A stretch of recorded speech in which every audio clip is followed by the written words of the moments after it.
Laws is a non-profit organization. What we do is we work our best to pair up pets with potential adopters.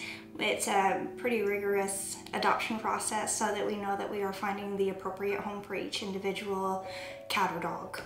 We do tend to have some guinea pigs and rabbits that have come through the doors, but that's generally what we do. That's how our process works. It's a deep application process, and then we work through that to find the best homes. The number of animals that we have in shelter at any time of year certainly varies, but we do have a capacity in terms of the number of animals that we can have in the shelter.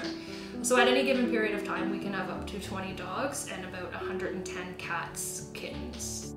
So we focus primarily on dogs and cats, but we have relationships and the resources to draw on within the community to be able to redirect other animals if they come to our doors. So New Moon is a rabbit rescue, so if there's rabbits that come in, we would call them and they would go there, as well as the bird sanctuaries and things like that. So we don't have the capacity to take them here, but we certainly leverage our networks and relationships to ensure that they go to an environment that fits their needs. I think getting the animals to come out of their shells is probably our biggest obstacle. A lot of them aren't used to being in kennels or being in a confined area, and so they kind of put up their walls when they come in, and having people come through and want to adopt a pet that's really cuddly and really happy, it's a little bit of a struggle because the animals that are here aren't really showing their true colors. They're not a happy-go-lucky because this is typically an environment that they're not used to.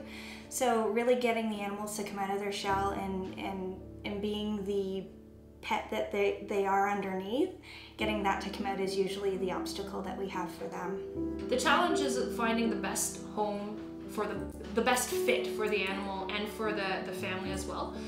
There are animals in the shelter that come in that have behavioral issues, and it really is finding an environment that allows them to thrive. We do work at addressing the behavioral issues with the animals so that when they're going out there, there's some sort of rehabilitation that's been put into place to kind of enhance their success, but it really is making sure that the environment fits with the needs of the animals as well as the needs of the people looking to adopt an animal from us. The fostering program, we look for fosters for when we have those scared cats that they need a little bit more time. It's basically socialization for the cats.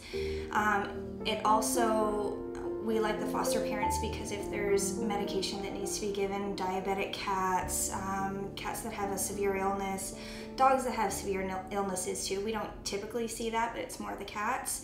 But it's just providing them with a home so that they can recover from whatever it is that is ailing them, whether it be a socialization or be it a medical issue. They tend to recover a lot quicker in a home environment instead of a stressful environment such as the shelter. We try to keep the siblings together as much as possible. It helps with their stress levels as well. Last thing we want is for them to be, raised with another cat. And a lot of times it isn't just a sibling as well. We get cats that are surrendered together that have been in a home together their entire lives. They didn't necessarily come from the same litter, but they came from the same household.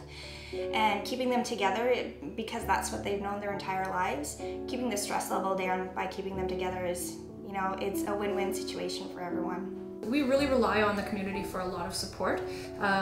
So we have a wish list on our website. So if people want to, look at the items and drop by the shelter and drop an item off, that's on our wish list. That's always great. We also have a lot of volunteer opportunities. We have in-shelter volunteer opportunities. So, from walking the dogs to feeding the animals, it really gives people the opportunity to be exposed to the in-shelter environment. And then as well, we have out-of-shelter volunteer opportunities, whether it be sitting on the board, one of the committees of the board, fundraising activities, those are all certainly ways that people can help above and beyond, obviously, donations and that.